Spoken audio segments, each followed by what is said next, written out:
This is Shelby from Simple Homemaker Meals, and I'm going to show you how to make homemade sauerkraut out of cabbage, of course.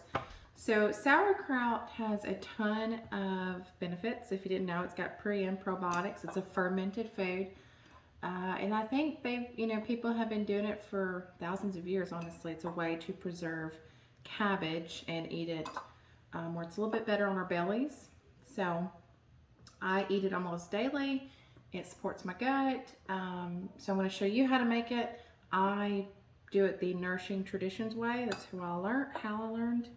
Where did my lid? Okay. But that's how I learned. So I'm going to show you how to do it. It's really, really easy. It will take about 15 minutes or less to do it. So, and it's pretty basic of what you need. So obviously you need a cabbage. I've already started cutting this one. So that's why it's all messed up. And you can use, I guess they're purple cabbage or maybe red cabbage, I'm not sure, but you can also use that kind of cabbage. This is just regular cabbage. Mason jar, lids, and sea salt, and a big bowl. And you also can use a meat hammer to do you'll see in a minute what I'm talking about, but you don't have to. But I'm going to finish this up by cutting it into shreds, and you can kind of see what I've got so far. But I'm going to cut it off. Making sauerkraut is really, really easy. And once I learned, I've been doing it since. The hardest part is working the juices out, but like I said, you can use a meat hammer or anything just to pound it down. I just massage it and work the juices out, which you'll see shortly. But just going to get all the little pieces and just cut it into small little strips. Does not have to be perfect. Since this is that, I'm just going to shred it up, rip it up.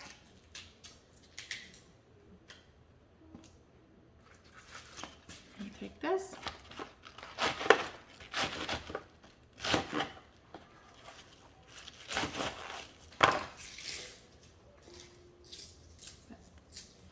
Yep, sauerkraut is pretty great for the belly. It helps with some digestive issues, and it's really easy to make. I don't take any pre or probiotics, store-bought or anything. I stick to my fermented foods, yogurt here and there, and eating a diet that's good for my gut. So I'm actually growing cabbage this year for the first time in my garden because I want to be able to make it myself, completely homegrown. But this is store-bought cabbage. And I think I got it from Aldi's for, I want to say like 30 or 40 cents a head. I'm not sure, but it's really cheap. And it lasts a couple months for me. So, great cheap supplement. And then the core, you can just kind of cut some of that off. Now this next part, and I'm going to shred these big pieces up a little bit. Now the next part is the more time-consuming part, but it's not that bad. Now that this is done, I'm going to take my sea salt, and you're going to do 1 tablespoon per medium to small head of cabbage. If you've got a really big head of cabbage, I mean just huge, I would personally probably do 1.5 to 2 tablespoons of salt. This was a kind of small cabbage, so 1 tablespoon is more than enough. But I'm going to flip the camera around, and you can see how I'm going to massage this and get it into this. So hang out there for just a second.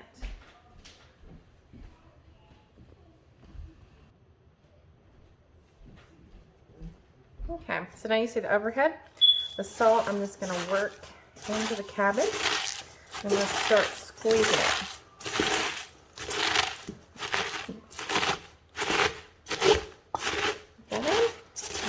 So, I'm just going to literally massage the cabbage. I'm going to keep doing this for the next 5 to 10 minutes, or like I said, you can use a meat hammer. It'll make it faster. I'm going to keep doing this, and then you'll see here in a minute all the juices.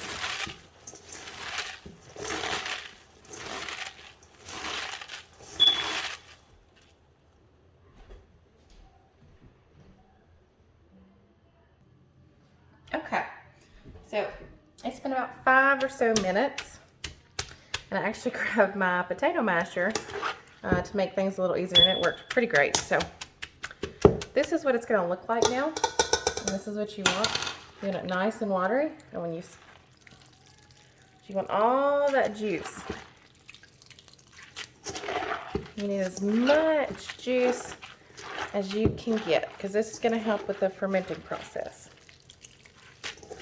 You want it soggy and wet.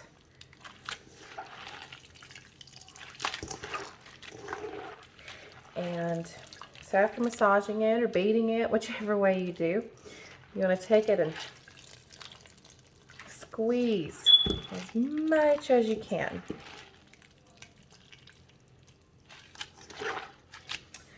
Okay, now I get that. Take my mason jar, and put that on there. We'll take a hunk at a time. I'm going to squeeze all the juice out.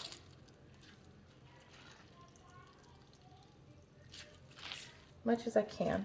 I'm going to stuff that on in there. And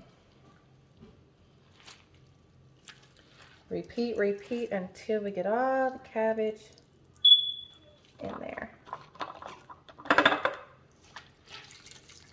I think it was, I believe it was in Nourishing Traditions, the cookbook, but that they, maybe back in the 1700s, I'm not 100% sure, but they actually made cabbage or sauerkraut with their feet.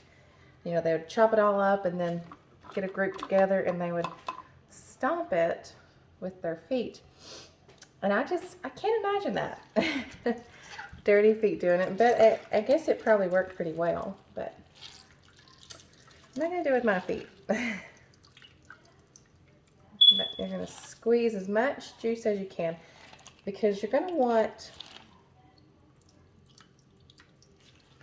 the juice to completely cover your future sauerkraut to help it ferment.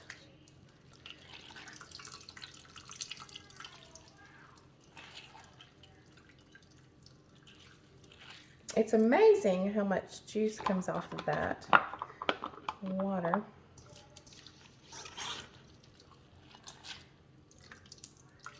Now I will say, you're not going to want to fill your mason jar completely to the top, like where the lid goes, because your sauerkraut will expand a bit as it ferments. So you don't want it to explode on you. But once I get this done, then I'm going to take a butter knife and we are going to pack down this a bit. I'm just going to go around the sides and push it down. And then this will help with the juices. I'm just going to give it a push. Okay. And I pushed it down like that. We want it packed. Then I'm going to pour my juice on in there. And now we're going to take a butter knife and poke a few bubbles.